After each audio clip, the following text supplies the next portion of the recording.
And we're live. All 13th right. episode. Yep, of the All-American Valley Boys podcast. Probably, you guys know the drill. Probably wait for about a minute, then get started. Mm-hmm. All Wait right. about a minute. Good amount of stuff's been going on in the sports world. Mm-hmm. So, yeah, I'm kind of excited to talk about stuff. But, yep. See how it goes. Just gonna see if we've also posted a short just recently. So if you wanna check that out real quick, you can. We're waiting for people to come in. Yep.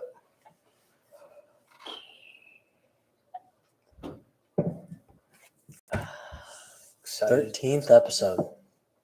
That is crazy. What a long way we've come. Because, Mm-hmm. first podcast, I felt like it was just me and you the entire time. Not going to lie. Yep. And It was basically, yeah. It really was. And David. Can't forget about David. And David. Yep. But it was really just us, pretty much. Yeah. To be honest with ourselves. Mm-hmm. But things change. It's true. And also, We were at like 20 subscribers at the time. Yep, that's right. 20. Now we're at 94. Hoping to get to 100 soon. Yes, please subscribe. Tell anybody that hasn't subscribed yet, they should subscribe to this. It'll be a very good investment, we promise. And we're going to be trying to film videos sometime this week. Yep. So we'll be getting another video out instead of just a bunch of shorts. Yep. And podcast episodes. So hopefully that goes well. All right. I think we should get started. Yes, we should. So preseason games have started rolling in. Mm-hmm. Should we start off with the Texans game with CJ Stroud playing? Yep. Yeah, he didn't really look very good. Nope. He looked like the game was a little too quick for him. It's true. And I think that was kind of scouts' worries and fans' worries when he was getting drafted. Is could he adapt from college to the NFL? Yep, and quick too. Yeah, speed, because there's a completely different change. You go Mm-hmm. from a 10-yard window to a 1-yard window. Yep. The game is just a lot faster. And, It's true. I mean, there's definitely a big skill gap. So, I mean, yeah, it definitely showed that he's not quite ready. He didn't really look poised in the pocket. It looked like he was panicking a lot. And that's not horrible to see because he is a young quarterback. And there's time to develop him, but got to get that figured out. And it's kind of sad that he's still fighting for a starting spot against Davis Mills. Well, he's also got a lot in his he's got a lot of pressure considering the past of Ohio State QBs. Yes. Just in general. Now of course RIP to Dwayne Haskins, he could have been good. But there's a couple other guys that like JT Barrett, like that have been Ohio State legends and just kind of go into a shell as soon as the NFL hits, they kind of just get overshadowed. Yeah, you can. There's a long list. Like there's Yep. Terrell Pryor. He was so bad at quarterback they had to move him to wide receiver and then running back. And Yep. Yeah, he wasn't really much of a quarterback once he got to the NFL. I mean, and that happens. But yeah, and then like many others, before CJ Stroud. Yeah. So this is going to definitely be a lot of pressure on CJ Stroud. Mm-hmm. But the game was interesting. He just didn't really look like he was ready for the game yet, which I don't know. It's kind of sad that he's competing for a spot against Davis Mills, though. That's true. Because Davis Mills isn't that good. No, he's not. So I mean, I don't know. Just whatever. Yeah. Not really too much to talk about that, but in the Indianapolis Colts, Anthony Richardson played his first game. Yes. I believe it was against the I'm trying to remember here. Jaguars. Yeah. Or no, the Bills. Bills. Yeah, I remember that because DeMar Hamlin. the Bears versus the Jaguars? Yes. Like that? I believe so. Something like that. Yeah, but nonetheless, I saw some clips of Anthony Richardson throwing. There's a lot of ups and a lot of downs. But, he looked like, again, very inexperienced, even way more inexperienced than CJ Stroud. He played, 13 college games? Yes, 13. And he didn't really win. total. He didn't win a whole lot, to be quite honest here. That's true. So, it was definitely a complete jump from playing Florida to going to the NFL. And his interception, he didn't look very poised, if we're going to be completely honest with ourselves. That's true. He looked like he was being rushed, didn't know what he was doing, very uncomfortable in the pocket, and he threw off his back foot. And the throw was just really inaccurate to his intended receiver, and it went right to the defense. You would have thought, if you didn't know football, that he was trying to throw it to that dude, which isn't a good sign. And I think right now he's just too scared to take a hit, and that is his problem. He's too uncomfortable in the pocket because it's tough. You know, a bigger dude's running at you than in college, and these dudes run like 4.5s and like 4.6s, so they're big It's and true. can move fast. And some of these guys are even fighting for a job, like in general. And David said, "What up, guys?" yo, what's What's up, going on, David? But Anthony Richardson, I think that he looked more promising than CJ Stroud. Yes, because he did show. A couple throws that Yes, were he had amazing. a 40-yard throw that was on the money, but the cornerback made an absolute great play. Mm-hmm. If the cornerback was not like even a little bit off, it's a dime. That's a 40-yard play. Mm-hmm. And I mean, he showed stuff like that, but you got to try to get him more consistent if that makes sense. That's true. You need those plays all the time, Mhm. and especially if he has Michael Pittman at wide receiver. Yeah, Alec Pierce. So he has a decent receiving core to start off with. So, I mean, he's got to at least have success. Yeah, I mean, I think we shouldn't get worried about his pocket presence because the coaches can definitely coach him up to being an NFL caliber quarterback because he's got all the intangibles, got a strong arm. Mm-hmm. I mean, just got to get it's got to all like blend in. It's got to all come together. So if he can do that, then he'll be a promising promising NFL quarterback in general. Yep. Another rookie quarterback, we had Bryce Young. His doesn't why you won the box score, but what I saw was he played a good game. I think that something that he does better than all rookie quarterbacks is he doesn't panic. He looks comfortable in the pocket. He actually barely gets off the ground when he takes his drop back, and he's not scared to get the ball. And I think he's the quarterback that does not wow you physically. Mm-hmm. He doesn't have the strongest arm. He's not the biggest dude. He's like 5'11", 6 foot. You know, I think he's a little shorter than that, to be honest. Yeah, no, they have him at 6 foot, but he wouldn't do anything, no measurements, nothing at the combine. So nope. Yeah, I mean, but what I saw is he looked good. He was looking comfortable in there. The game didn't look like it was too fast for him, and he's not afraid to take a hit, and he gets the ball out quick. Yep. He doesn't wait 4 or 5 seconds to throw the ball. If the play is there in 2 seconds, he'll throw it immediately. I saw a clip where he threw a curl route where the receiver hadn't even turned around yet. It was on the money, but the receiver just wasn't. The receiver messed it up for him. If I'm going to be completely honest. Yeah, that's what you have to do as a QB is you have to have that trust in your wide receivers. Yes. And of course, it was probably a younger guy, to be honest, or probably a guy you didn't know, because a guy he has guys that are like Adam Thielen, DJ Chark. He has guys who will know what to do in that situation. Yeah. So I think it's going to go well for Bryce Young. Yeah, he's got good weapons around him. He's got Hayden Hurst, the tight end. Yep. Who's very reliable. He's even got Miles Sanders in the backfield. Yeah, he's a safety blanket essentially. Mm-hmm. So I think he's got good coaching around him. Yes. Not Matt Rule. I'm tripping on the Frank name. Wright. Frank Wright. Yeah. Yep. He's a good coach. He made a guy like Carson Wentz look good, which is amazing, man. Yes. To think about it. So that's true. I think he can make a good quarterback like Bryce Young a great quarterback. So I'm excited to see what he can do because I'm still very high on Bryce Young. That's true. I am as well, to be honest. Like right now, after the first preseason games, I think he's so far been the best rookie quarterback. Not because he was drafted first, just because of what he's shown. And I think he's playing good right now. Yeah, I think he's a couple steps ahead of the other guys. Yeah, he just looks more. He looks like he just has the most experience. He looks more like he belongs in the NFL versus the other guys who are kind of like on the spectrum just a bit. Now, of course, both of them, I believe they do have like the other two guys, like C.J. Stroud and Anthony Richardson. I believe they have a guy in front of them, like Davis Mills and like another. Richardson doesn't have anybody. Richardson has nobody. No. Oh, well, that's not good for him. He's not competing against anybody. He'll be this. I think he can be the starting quarterback right away, which isn't a good thing for him, to be honest with you. That's true. At this stage, I think if he gets started too early, it'll stunt his growth and he'll just fold up mentally. But I mean, it's kind of sad that Davis Mills is really contending with CJ Stroud for the starting job. And that's interesting, but it could be a good thing for CJ Stroud. Yeah, it could bring like competitiveness. Yeah, iron sharpens iron. And of course, he could make smarter plays just because, I don't want to make the wrong play. Mm-hmm. But that it could also screw you up mentally, thinking like, one play takes you out of the entire game. Yeah.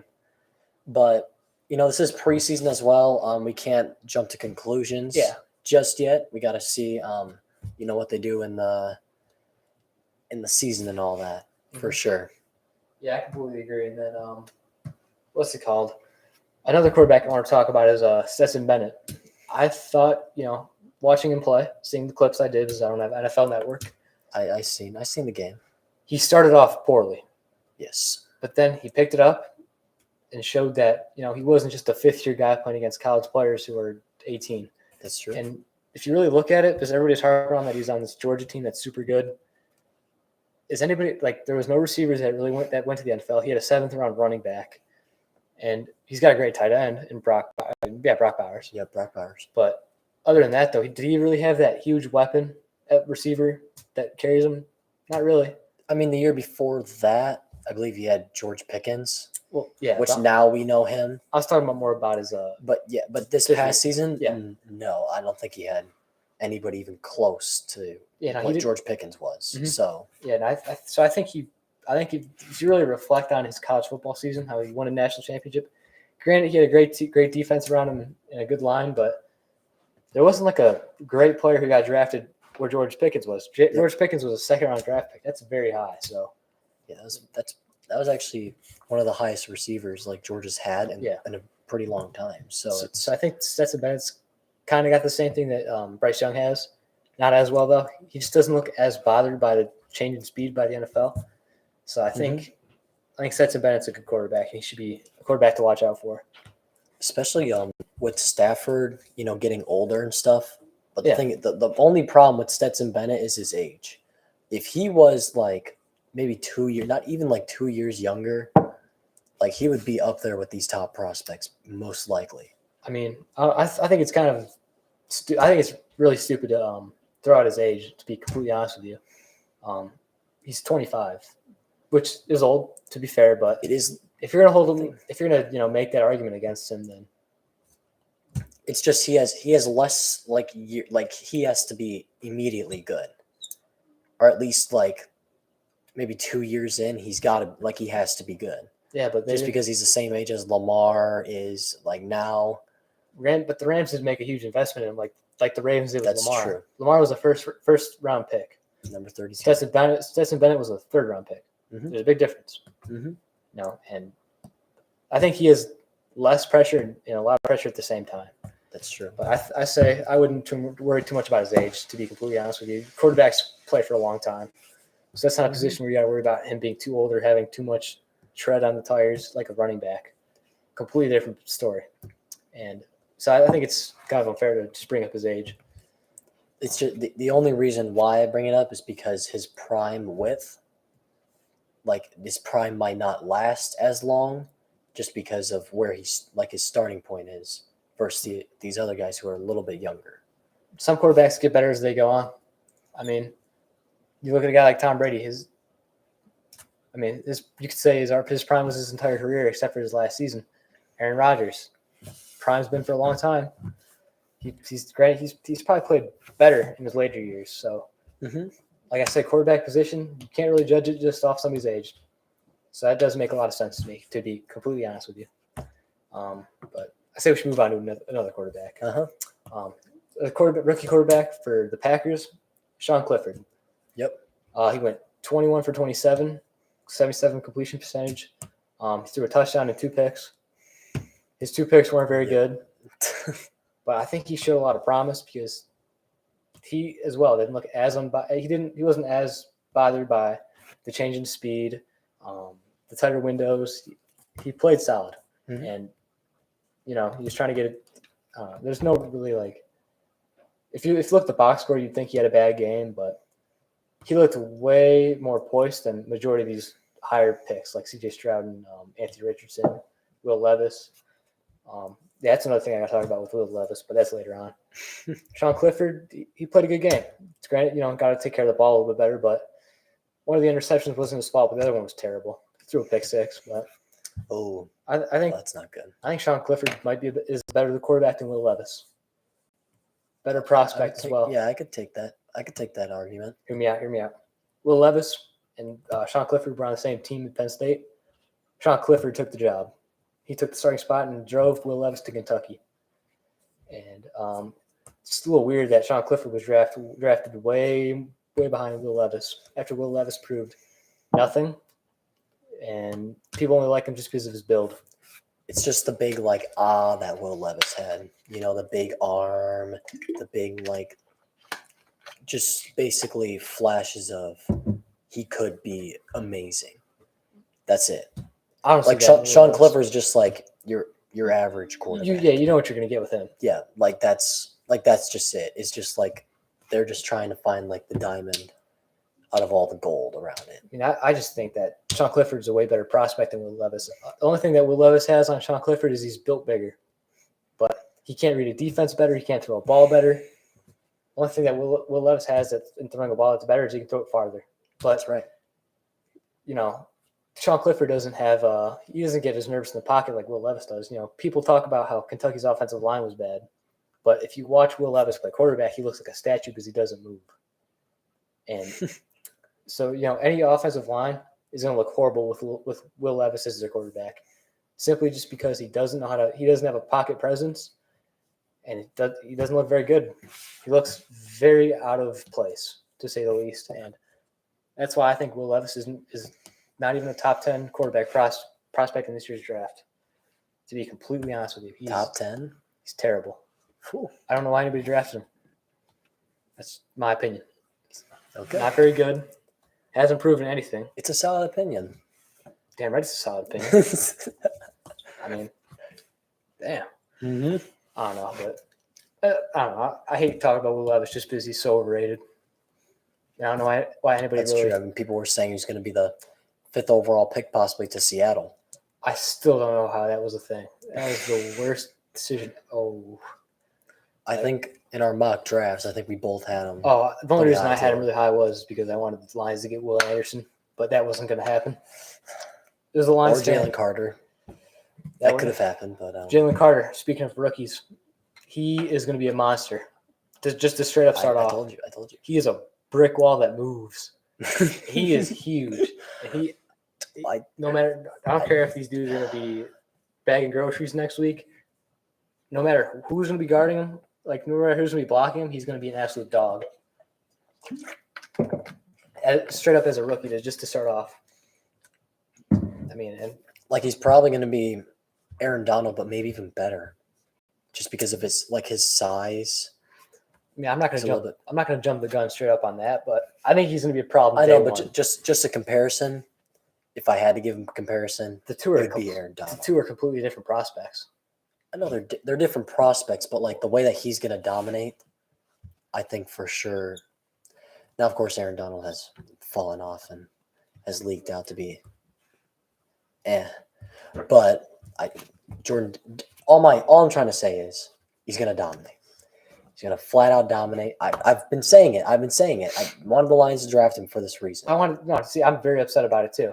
Just because it was going to open up so much for Aiden Hutchinson. I think it would have let Aiden Hutchinson have more one-on-ones, just because he's going to be a problem. You can see it. Let's think about it. The Lions if they had James Houston and Aiden Hutchinson and Jalen Carter and Frank Kaminsky all on one defensive line. It's pretty dangerous. Because Frank Kaminsky last year stepped up big time. That's right. And Jalen Carter, like I said, he's going to be a problem day one, but I think it's not very smart. No. I don't think his player comparison's Aaron Donald. Aaron Donald's a completely different player. Went to Pittsburgh, was on a completely brutal defense. Well, I know, but I'm just saying NFL-wise, how he's dominated and how his name is just so big because he's just a dominant force and nobody can stop him. That's it. So why would he be compared to a Myles Garrett or a TJ Watt? Just because those are edges and they're more – I'd say they're more – they can move more. Of course, TJ Watt can play linebacker as well. Mm-hmm. Just because his lateral quickness is way faster. I just think Jalen Carter going north and south is just unstoppable. 100%. All right. East and west, not as fast, but of course, that's what I think Aaron Donald could do best. He's going to draw double teams from NFL offensive lines easily. And it's great that he doesn't have to go up against the Eagles. It's great the Eagles don't have to go up against him. That's right. in practice, it'll make them better too. Iron sharpens iron. Iron sharpens iron. Can't That's say right. that enough. It's a very true thing. It is. And yeah, I mean, honestly, I'm excited to see how Jalen Carter does. Mhm. I think we should talk about our hometown team, the Detroit Lions. The Detroit Lions. I was watching their rookies play in the first quarter because I could actually watch that game. Jahmyr Gibbs showed flashes of being good. He caught an 18-yard pass, and it showed his versatility as a receiver because he lined up as a slot receiver in that play. And his rushes, if you look at the stat, box score, it's not going to look great. That's true. But I was watching, the offensive line was terrible. If the offensive line blocks for him and gives him some holes to burst through, he'll be good. Well, that's what the Lions have had as their strength for the past 3 years, 4 years, something like that. Frank Ragnow, Penei Sewell, they weren't playing. So you had their second string lineman going up against first string defensive lineman. So that's why I'm not too worried about it yet. And then Jack Campbell, he was filling the gaps and he was making plays. He stopped a very crucial fourth down run play and he filled the gap and he allowed another player to get in and make a tackle. Same with Sam LaPorta. I mean, even like Brian Branch. I was going to bring that up too. He had a huge hit that made it a big headline. Jack Campbell is going to be a dog. Oh, 100%. From what I saw, I think the Lions got good with what they wanted to get is what they got. Mm-hmm. Jack Campbell, linebacker who can hit. Sam LaPorta, player that can hit. Brian Branch, a safety that can absolutely – I think his comparison would be like a Cam Chancellor. That's what I'd say. Or, I think the thing is Brian Branch can also play corner, which is a great thing about him, is that you get a 2-in-1. Yeah, he can hit really he's not going to let anybody get past him, and he can cover. Yes, and I think that's great what they got. And I think they got a first round, second round talent in the third round. That's right. And I love that pick. To be completely honest with you, it is a great pick. Mm-hmm. Now, of course, I still think we reached a little bit on Jack Campbell, but still could have got him later, but it's fine. But it's fine now because we have our team. We got to do what we got to do with the team. Yeah, and honestly, I saw all of what you wanted to see out of a rookie. Do their position good. Yes. Jack Campbell meant to make tackles. Sam LaPorta meant to make tackles. Brian Branch. Sam LaPorta. Sam LaPorta. Oh, my bad. Blocking. My bad. Blocking. Sorry, I messed up. You've been blocking. It's okay. Yeah, blocking. Same. Keep going. I'm gonna let you keep. Brian Branch though, he made a big hit like what you draft him for, making tackles, not letting anybody get by him. And you also have him there to cover. Because I feel like if you pair him and Kirby Joseph together, that's a great safety. It's a very great safety duo. Mm-hmm. And if you can line them up at cornerback where you only have one safety, that just solves that's like two birds with one stone right there. That's right. So I think that's great right there. And I don't know. I liked what I saw out of the rookies. That 95-yard kick return was fantastic. Oh yeah, we hit 2 spin moves. It reminds you in Madden on PS4 when you hit the circle button in like Madden 12 or something like that. Yep. And yeah, you just do a ton of cheesy spin moves. That's what it looked like. That was a crazy return. There's not. I mean, I didn't really care too much about that just because it was the third quarter by then. Yeah. Honestly, but also it was kind of wasn't it? It was in like a clutch moment, wasn't it? Yeah, Lions were down 16 like to 16 to 3. Like Lions were down, you get that momentum, and guess what? We won the game, 21-16. Yeah, I don't really care too much about preseason like winning games, but I mean, I just want to see the players that get drafted to make an impact early on. I like to see them play good. That's what I really look at the preseason about for. The Ravens streak. Yeah, their preseason game streak. I think I'm convinced that they're actually trying to keep that streak going on. One of these times they will play Lamar Jackson. You think so? Like early on in the preseason, I think they'll if they hypothetically keep the streak on for another season. You never know. They might put Lamar Jackson in there. Try to extend their record. That's crazy. They haven't lost since 2015. Can you believe 2015? That's crazy. Lions will be very, very average this year. Very average. Very, very, very average. You heard him. I mean, very average. That just sounds like a sour Lions fan right there. Just upset. Probably been a Lions fan for 50 years. I think he does. He knows a deal by now. Has a traumatic experience. Yes. Has never had a team that's had this much potential. Never been that good of an all-around team. I just think that Jack DeWally, Athlete 2024, is a very traumatized Lions fan. No, a really traumatized Lions fan Really traumatized. who just simply doesn't like football because he lost a bet Oh. that affected him because of a preseason game. Ooh. I think he's still butthurt about that, but we won't go into those details. Thoughts on how the Jets will do? I think they'll be a playoff berth team. But I don't like we said in our last episode, like Super Bowl. I go back and forth on if Bust. they're a Super Bowl or I think they're just a good playoff team. I think with Aaron Rodgers, they got to be a.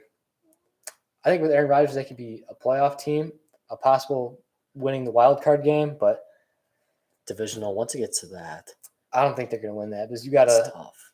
you got to get through the Bills, Bengals, Chiefs. Yep, those are the three teams that come to mind. Lots to go You got to against. get them over. Like you got to. The Bills are in their Get rid- division, And also the Dolphins. The Dolphins too, with Tua. David said that guy's opinion is terrible about the Lions being very average. I would. I mean, you can't say nothing yet, but like based on what we're seeing and everything, this Lions team better be really good. Mm-hmm. Like 12 wins minimum. Ooh.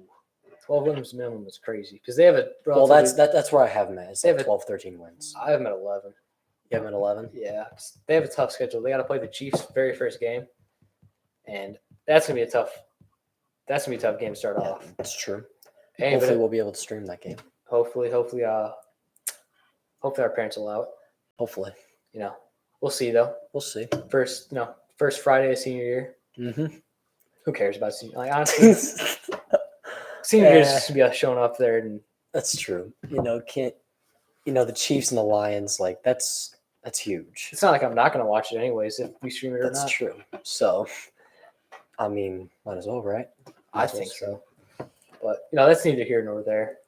Also, quick little shout out. If you guys haven't liked our stream yet, like our other, posts, shorts, Mhm. all that jazz. But back to the regular talk. Something I gotta talk about with the Lions that really just hit my mind. Malcolm Rodriguez. Mm. He showed again in the preseason game. He played? Yes. Oh, he played. I was watching the game. Uh-huh. I could tell. He was absolutely sticking players. He is still a monster. Looks like all he wants to do is just hit people, to be honest with you. And I thought, to be honest, they wouldn't play him just because he showed he was pretty darn good last year. I think they want to get him to play so that he can get back into that rhythm by week 1. Or they might just be playing him just for Jack Campbell's purpose, like to show him, like just get him in the right track, get him in the right footsteps. I don't know if it's not for Jack Campbell. Especially just because of It's not for Jack Campbell. They're doing it so Yeah. Malcolm Rodriguez can get in the right steps to start off the season, so he can be ready for week 1.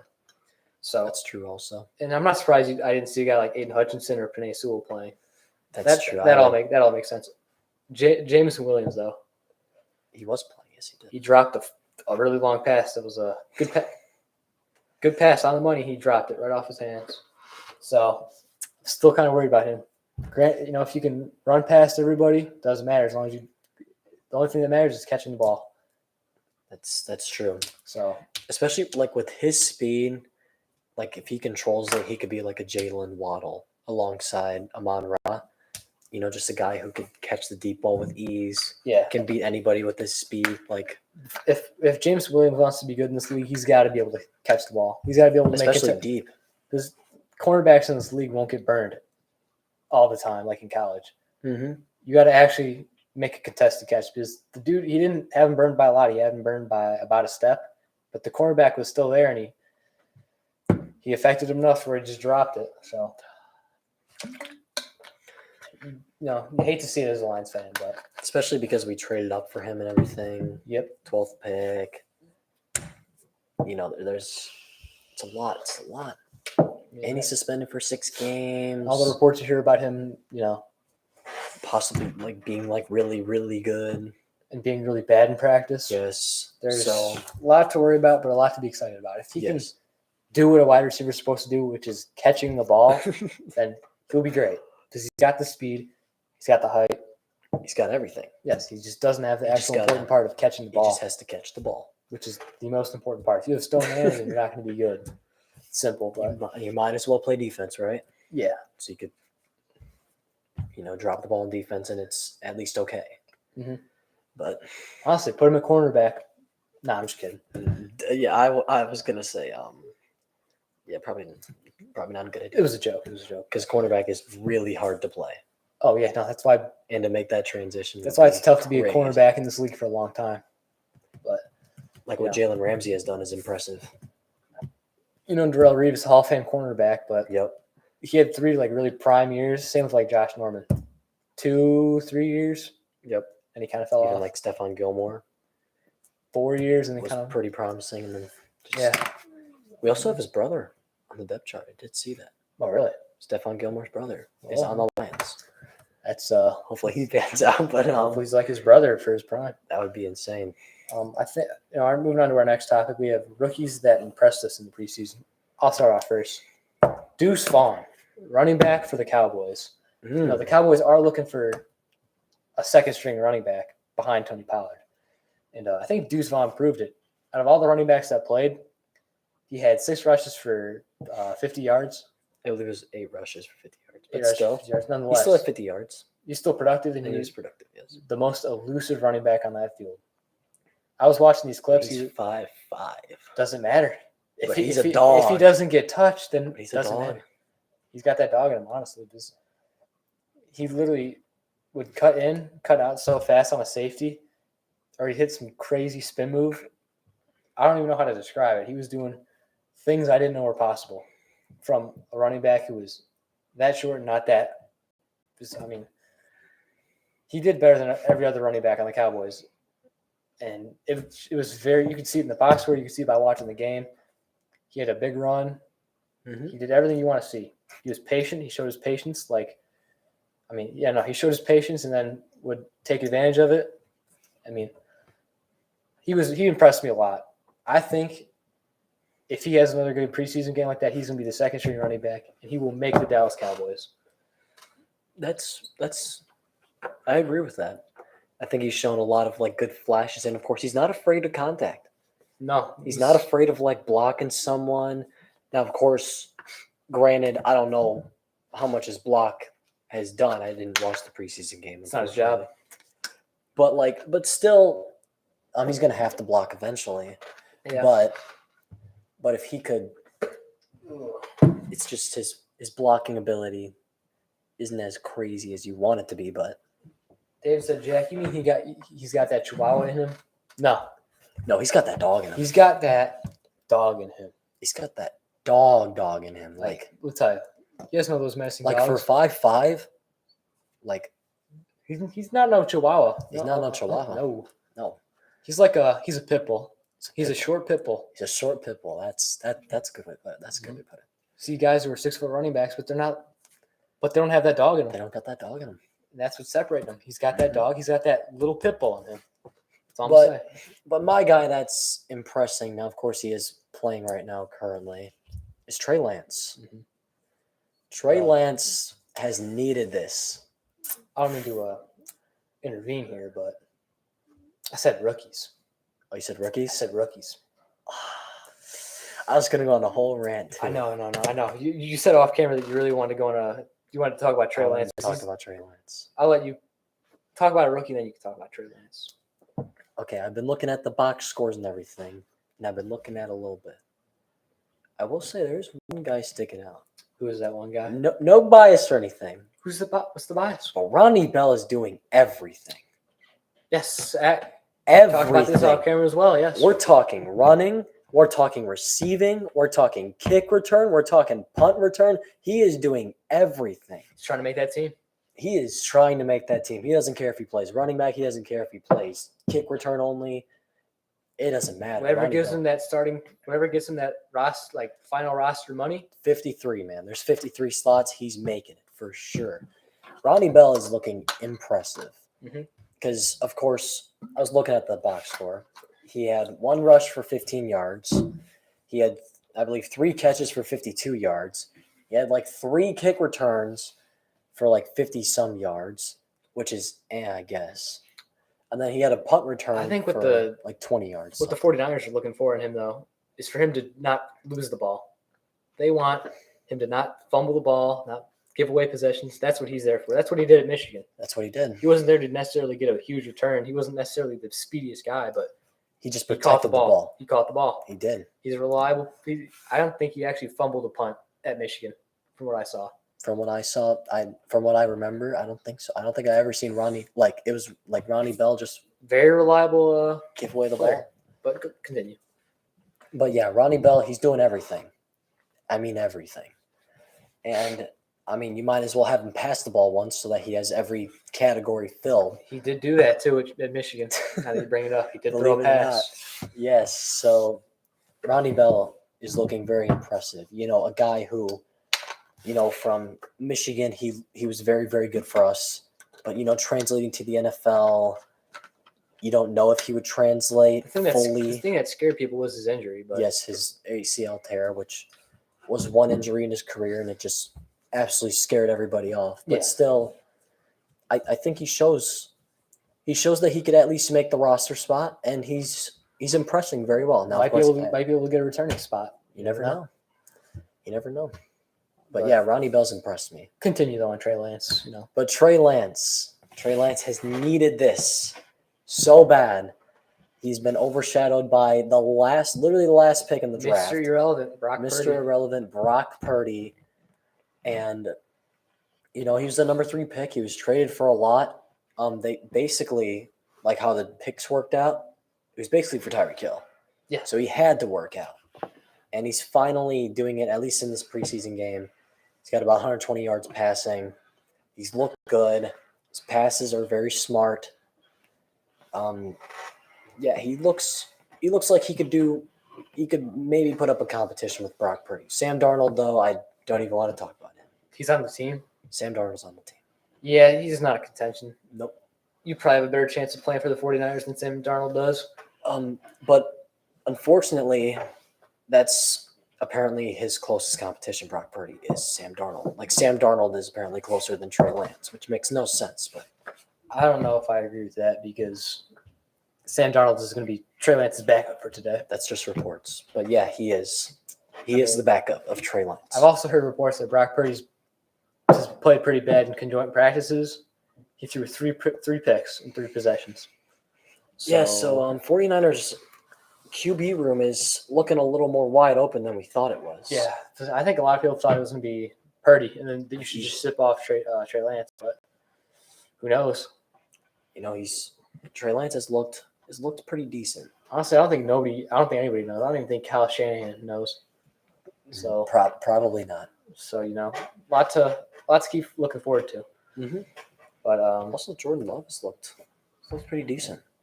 yes, I hope so. You hope so? Yeah. He's Because going else into the his Packers are going to be having a long going season. into his 4th year, third year, and he's played not even a full game. No. So gotta hope you get something out of him sooner, or else this will be a wasted 1st-round pick. That's true. They're hoping he can be, and of course Matt LaFleur even said it himself. Like, hopefully we get lucky 3 times in a row. That'd be something. That would be something. But yeah, Jordan Love has looked pretty good in the preseason game. At least what I've seen. Yeah. He threw a nice little touchdown to Romeo Dobbs, or should I say the next Devontae Adams? But we won't go there. Yeah. Packers have a lot of assumptions. I mean, Romeo Dobbs wasn't even the best on his team last year. It was Christian Watson. So Packers are kind of a mess. They don't have a true identity anymore since Rodgers has left. But don't sleep on Aaron Jones, please. Don't He's sleep on underrated. Quadzilla as well. Do not sleep on AJ Dillon. Do not sleep on AJ Dillon. That backfield is still deadly. Yes, they just need a quarterback to Take piece it pressure all off together. yeah. And they need a receiver like Christian Watson to maybe step up, maybe even Romeo Dobbs. Who knows at this point? Yeah. Moving away from the NFL for a bit. Yep. Shohei Ohtani in baseball. He's the first player of all time to hit 40 home runs and get 10 wins as a pitcher. That is unheard of because, you had players back in the day like Babe Ruth and other players who could hit relatively decent and could also pitch, but times have changed. And back in the day, 80 miles an hour was a tough fastball. Nowadays, it's slower than people's changeups. So he's definitely he's ahead of his time, if I'm to say the least. And I think this should end the debate between who's going to be a better player, Babe Ruth or Shohei Ohtani. I think it shouldn't even be a debate. Because if Babe Ruth played in today's era, he'd be horrible. But if Shohei Ohtani played in Babe Ruth's era, he'd be like a god. He'd be God. He'd be God of baseball. So I mean, lots to look forward to. Yes. But staying on the subject of Shohei Ohtani, Matt Olson passed him in home runs. Matt Olson is at 42, and Shohei Ohtani is at 41. That's right. What do you think about that? Yeah, this is very surprising. I was watching ESPN this morning, Sports Center, and it just popped up on the little bar on the bottom, and I was like, wow. I didn't even know anybody was close. I thought Shohei Ohtani was just cruising by himself on his own, maybe going for the home run record, but nope. This Matt Olson guy just comes in and steals the spotlight. I'm very shocked this has happened. Yeah, because nobody was really that close to him, but people are starting to catch up. It didn't feel like it. Like there was no reports of like, oh, this guy's getting close at all. Like because Shohei Ohtani's just been ahead all year. Yeah, it just kind of happened. Literally yesterday. Super random. And Matt Olson's not really a really big name player. Mm-hmm. Like you wouldn't call him an elite level player. He just hits for power. So, I mean, I guess you can understand why he's up there, just because he hits for power. Yeah, he's the type of dude to strike out 4 times in the game, but in his 5th at bat hit a home run. So, yeah, but overall, Shohei Ohtani's a way better player, and everybody knows that. So, it's just passing him up in home runs is pretty impressive. Oh, very impressive, because he's on pace to have a great year. Mm-hmm. So but the thing that separates him as a hitter is Shohei Ohtani actually has a good batting average. He's hitting way over 300, and he draws a lot of walks as well. Matt Olson doesn't draw a lot of walks. People are scared to pitch to Shohei Ohtani. I would be scared too, to be honest. I think anybody would. Yeah. So, but moving on to basketball now. James Harden got taken off the trade block, and the Sixers are trying to get him to come to training camp, and James Harden is intending to skip camp. So this is another messy situation with Harden. I think he is a diva, to be completely honest with you. He requested a trade out of Houston, requested a trade out of Brooklyn, and now he's requesting a trade out of Philadelphia. Mm-hmm. So when is this man actually going to try to survive a full 2 contracts? Or when's he going to stop complaining about how he needs this to happen for him or this to happen? Because honestly, you could say that, Houston wasn't his fault or Brooklyn wasn't his fault, but Houston, he did a lot for Houston. But after a while, though, if you keep requesting trades, I don't think it's on management anymore. It's on the player. So that's true. I mean, I'm getting furious with James Harden just because he's always requesting a trade every other year nowadays, it feels like. And it's not like he's in a bad situation. He's got Joel Embiid and Tyrese Maxey around him and Tobias Harris. So why there should be a big reason. With him, they could be a NBA champion contender. So it's weird. It's just, I mean, at some point you got to think, like where does he even go? Like if he's like who would want him? But I don't see how that would work out with Paul George and James Harden. I mean, Kawhi. I think Westbrook. It's a good place to go. Like, don't get me wrong, but like, I just don't see it working out. Like you're just gonna move from Westbrook, George, and Harden wouldn't fit very well. And him going back to the Rockets, I mean, that would make no sense. Yeah, it'd literally just be him at Houston 2.0 and then him wanting to leave again. So I mean, just because what does Houston even have? Like Fred VanVleet? Like that's it? You got Jabari Smith, Jalen Green, and Sengun at center. Cam Houston. They got a lot of young talent, but I don't see that working. Cam Whitmore. Same. Yep. Cam Houston. My bad. Same thing. Same thing. Unfortunately, they're nowhere near the same. You knew what I meant. I know what you meant. So, I feel like James Harden would be the type of player to stunt their growth because of how much of a diva he is. And just because he would want to win right away. And it wouldn't work out. So honestly, I don't see a team where Harden would really be great or would really stand out for that team. if that makes sense. I mean, obviously, you could tell he wants to win a championship. Yeah. But where? If he's leaving the 76ers because they're not a contender like he wants them to be, that would make a lot of sense to me. So Because they do have the reigning MVP. They Should've have been Tyrese. They have Tyrese Maxey, who's on the rise. I think he's going to be incredible next year. Yep. Tobias Harris, he ain't the worst player. Harden to the Shanghai Sharks. Honestly, Shanghai Sharks are going to be pretty good in a couple of years Dwight if this Howard. keeps happening. Dwight Howard, man. If this keeps happening, Shanghai Sharks might compete for the NBA. Yep, honestly. Honestly. It just does make a lot of sense with Harden. But, moving on. There's a question I saw on the internet today. Who would be the best player in the other players' era between LeBron and Michael Jordan? I think I'll go first on this one. I think it can go both ways. Jordan played in a defensive era a defensive era kind of play style. Mm-hmm. And he was dropping 30-plus points a game. And LeBron, he's in an offensive kind of era where nobody plays defense as tough. Rules have changed. I think, easier to get to the free throw line. But you got to think about this. If LeBron was playing against players like Charles Barkley, who was, just 6'4", rules are different and all that back then. You could camp in the paint and not get a 3-second violation. There's a lot that goes into it, but I think at the end of the day, I feel like LeBron would dominate more. But actually, I don't know. Hear me out. LeBron. You make your argument, then I'll make mine. Yeah. Or do you want me to make my argument? Pull Dwight Howard more. Pull Dwight Howard move, and then David said it's Michael. See, there's a tough thing. I feel like the skill level has gone up. Like it's gotten better for LeBron's era, but the physicality, I don't know if LeBron could handle it though. And so I think that's why Michael Jordan could transition great. If he had people not playing as tight a defense on him, he'd be dropping 40. Mm-hmm. But I mean, and the 3-point line has gotten shorter since Michael Jordan was played. Back when Michael Jordan played, the 3-point line was really long, but they've gotten it shorter, so he could be an even better shooter. So I think it's got to be Michael Jordan, honestly. LeBron just wouldn't be able to be as physical. Granted, he'd be the most talented player if you didn't include Michael. Mm-hmm. But he just wouldn't be able to keep up with it physically. He can barely play a full season nowadays with the less physicality. So I think it's got to be Michael Jordan.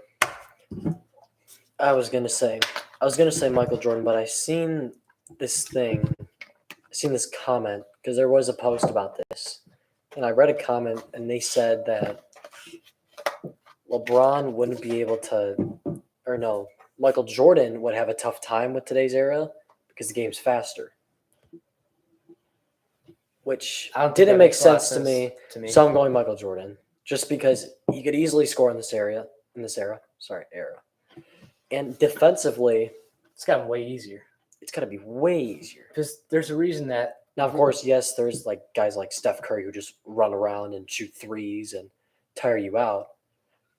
But like, if he just played against like a Ja Morant who just drives to the paint, I mean, he would have no problem with that.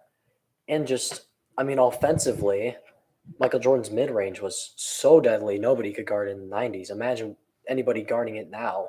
And think about it. The mid-range shot back then would be a lot farther. Yes. Just the 3-point line was really far back. That's why shooting percentages were horrible. Mm-hmm. It took a while for the 3-point line to get invented. So, kids nowadays grow up their entire lives practicing the 3-point shot. Michael Jordan was in the league when it got invented. Yeah. So I think there's definitely a thing. Michael Jordan could have probably been a better player if he practiced the 3-point line more. Like in this era, he'd be practicing the 3-point shot a lot more. So he'd probably be better at it. And his mid-range was elite. He debatably has the best mid-range shot of all time. And I think he does. So that's where he made a career off mid-ranges and dunks. Because the 3-point wasn't really a thing back in the day. So, yeah. I just think that his game just would translate better just because of his scoring ability. I mean, already being able to drop 30 in that era was crazy. Yeah, no, because he was the only player who did it. He'd be dropping, I think, like 40 a game. LeBron averages less points than Michael Jordan did in a defense. Like, okay, LeBron's in a terrible offensively defensive dominant. era.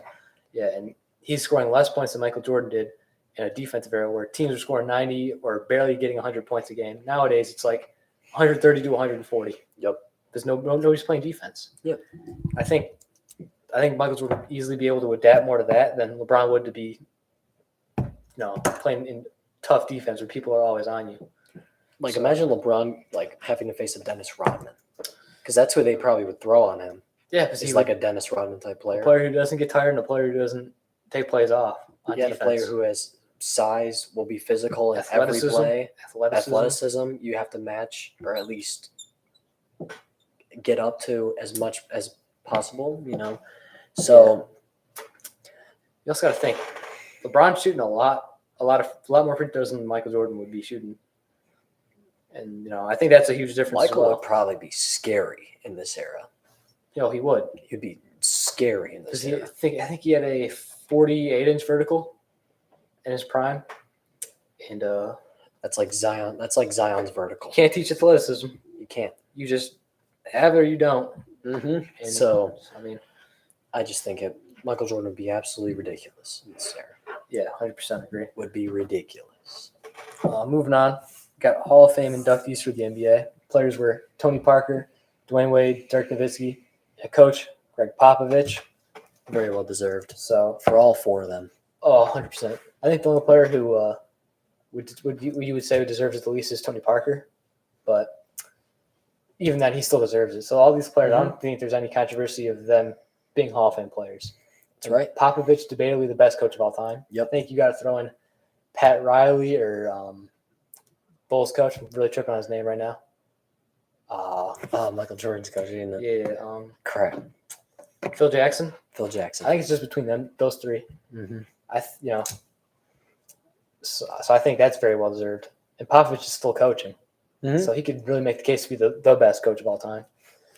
But I think that's And now he has Wemby to do it. So I think that's well deserved. And Dwayne Wade, 3 rings, MVP, dog, close to, was always averaging 20 plus points a game. Easy Hall of Fame. Same thing with Dirk Nowitzki, MVP, willed the team to an NBA Finals with no help. And I think that's well deserved. Tony Parker, 4 rings with the Spurs. Solid player. Yep. Orchestrating the offense with Tim Duncan and David Robinson. Manu Ginobili. Manu Ginobili as well, and Kawhi for a bit. So I think all those players are the Hall of Famers easily. So I mean, I don't know. There's really no debate. We just no, not really. it's Just kind of congratulations. acknowledging players Sort who deserve it. So yeah. Yep. So I think that's a quick topic. As Michigan fans, this one hits close to home. Jim Harbaugh's 4-game suspension gets rejected for this season and could happen next season. Yeah, looks like it's gonna be going to court on this one. Yeah.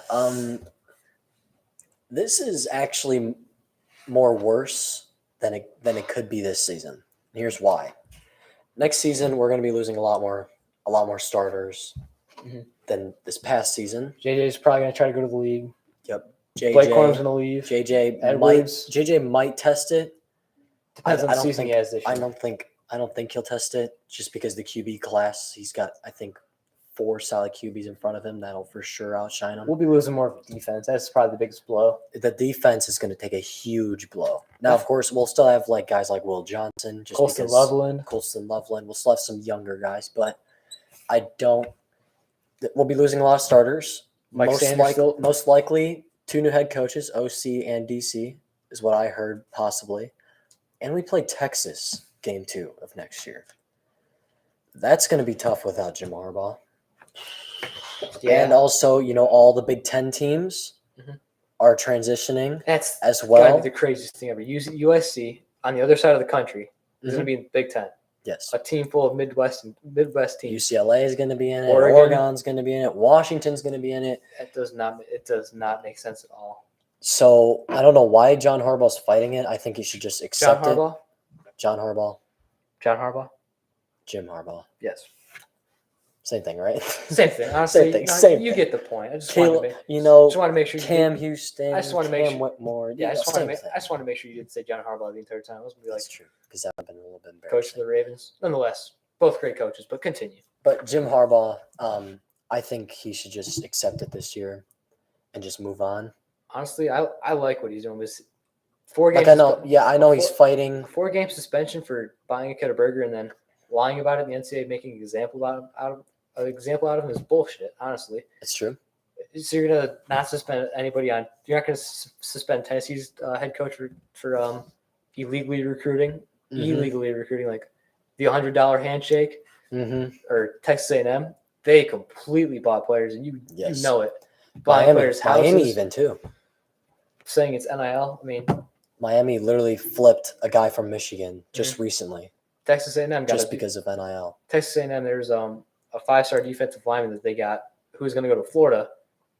All because can get him a car, can get him a house, all for free. I mean, how's that not illegal? But because they owned up to it, they just have to pay a few $1 million into an institution of a big college football program in a big school. It's a slap on the wrist. But a 4-game suspension for a coach who bought a burger and lied about it. I mean, that's horseshit. I mean, that's just simple as that. And honestly, it's just the NCAA just not liking Harbaugh and then trying to make an example out of him, show how big and tough they are. But really, it just makes no sense.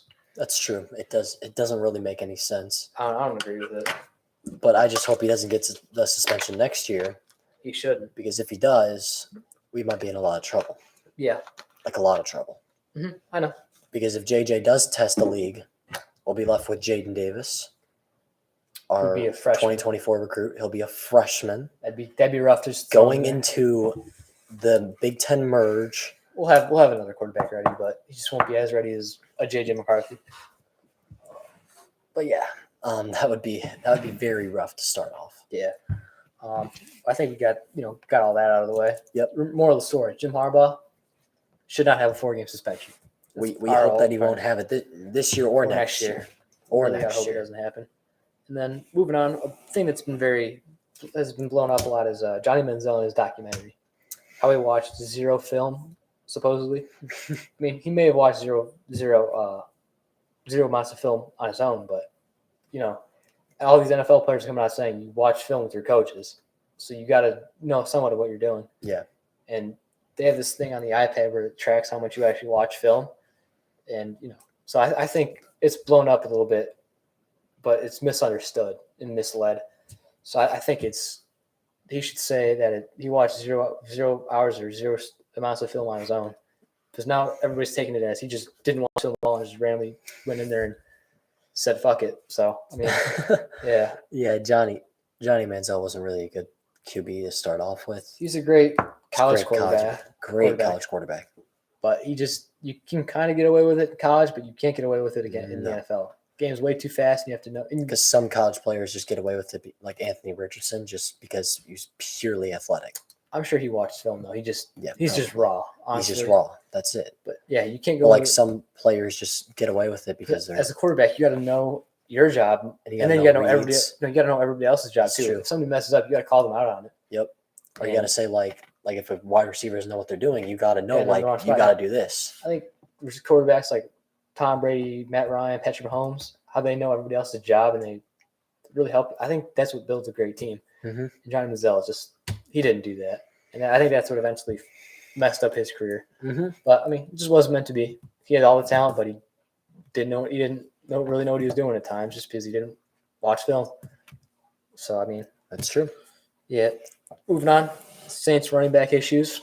You were talking about this, so I think we should talk about this a little bit. Yeah. So Saints, of course, Alvin Kamara was suspended for 3 games. We covered that in our last episode. And then recently, Kendre Miller, who was a TCU running back, was great in college. He recently got injured. So now they're down to one guy, and I forget who the one guy is. You don't know?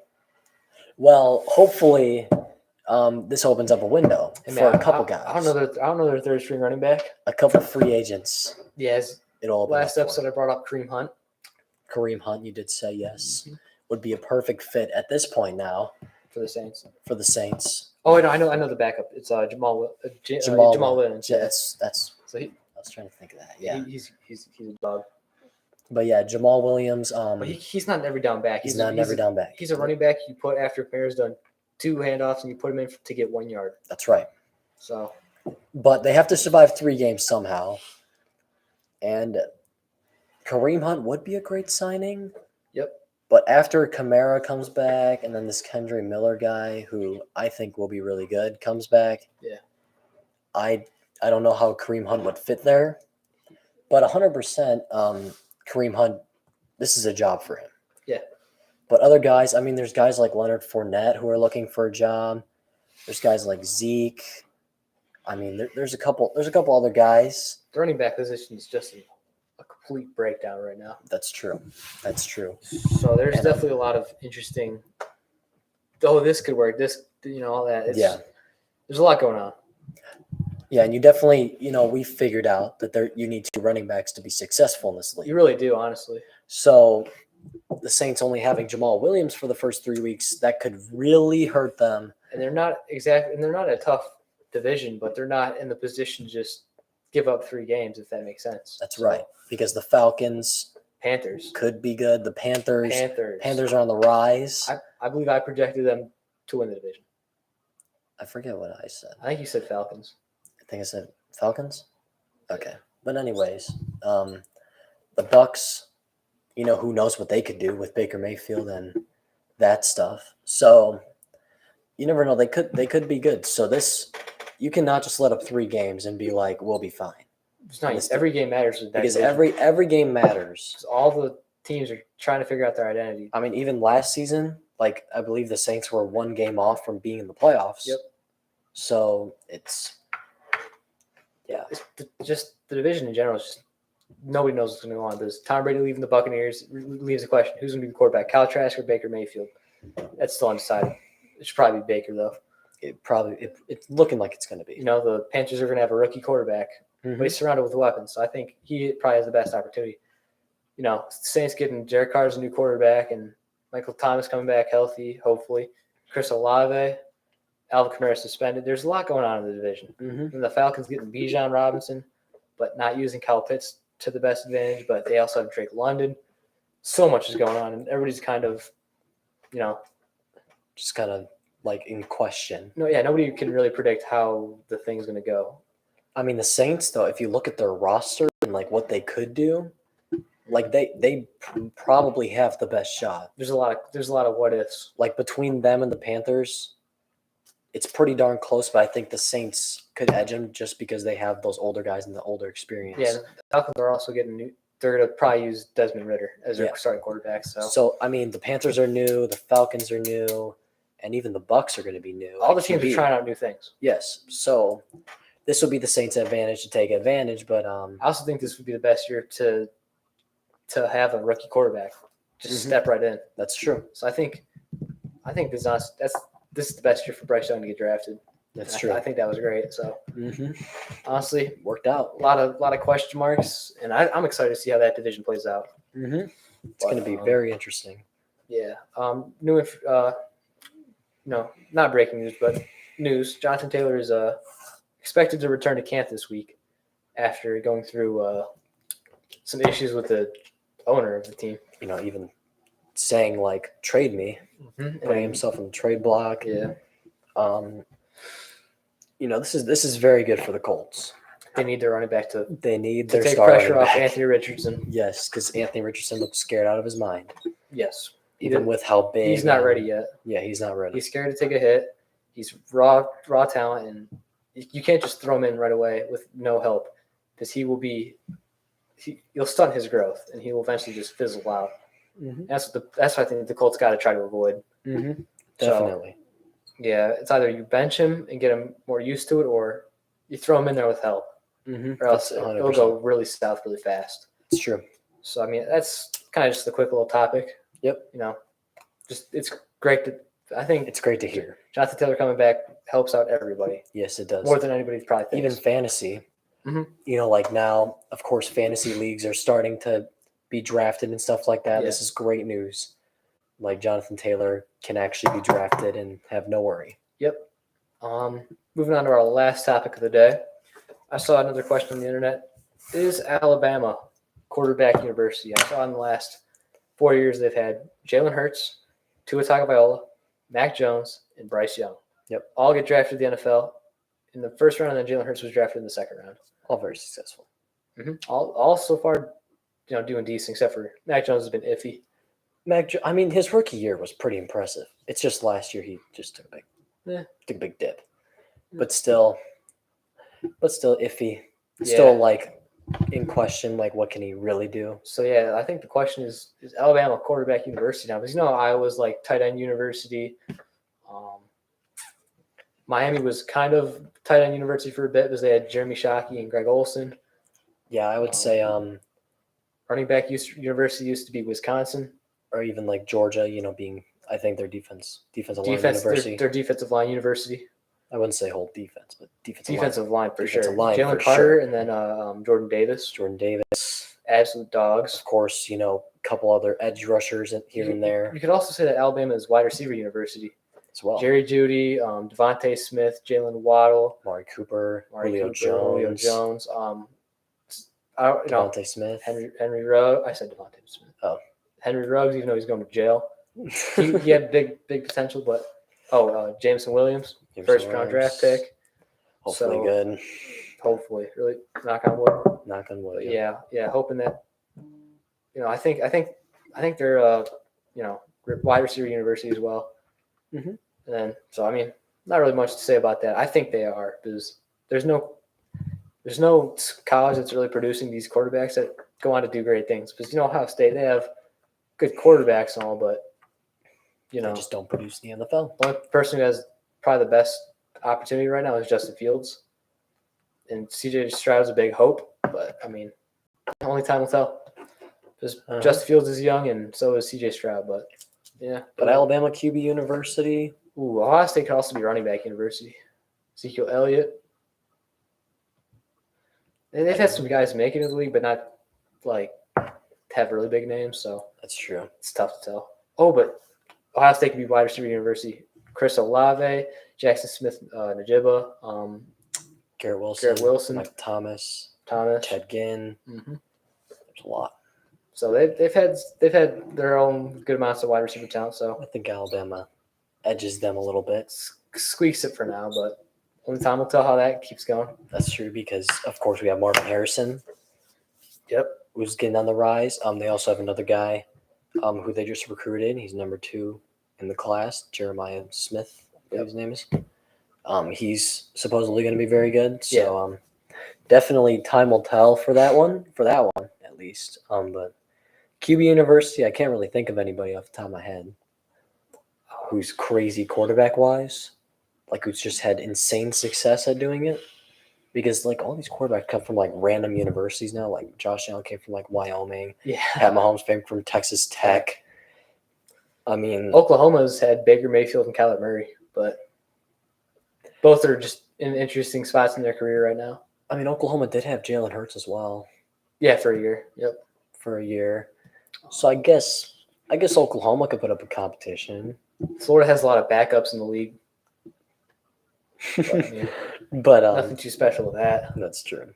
So I'd probably have to go with Alabama for quarterback university. Yeah, just because we have the 4 QBs that are solidified. Yeah. In that list, they're all gonna be starters for their team this year. So yeah, definitely. Those are all the topics we got though today. Let us know if you guys want us to talk about anything else. Yep, we'll give it a minute or two and then we'll sign off. Yep. Thanks for everybody tuning in, by the way. It really does mean a lot. Make sure to check out all of our other social medias. If you haven't liked the stream yet, please do. Our video that was posted an hour ago is at 1,000 views. Really? Yes. 30 likes and 4 comments. But 30 no subscribers again. Yep. Oh, it's tough. The subscribers will come though. Well, if you guys know anybody who hasn't subscribed yet, please tell them tell to. Your dogs, tell your aunts, tell your uncles, tell your grandparents, tell everybody. Yep. Subscribe to the All-American Valley Boys. Tell anybody. We are 6 subscribers away, right? We're still 6. 6 from 100. 6 subscribers from 100. When we hit 100, we're gonna have a couple streams coming up. So the next stream, whenever we hit 100, is gonna be jerseys. So So yeah, definitely 100 subscribers. think that's it. So I think we should sign off. Yep, we're gonna sign off. All American Valley All right, Boys. thanks for tuning in, everybody. Yep, thank you for All American Valley watching. Boys. All American Valley Boys are out. See you.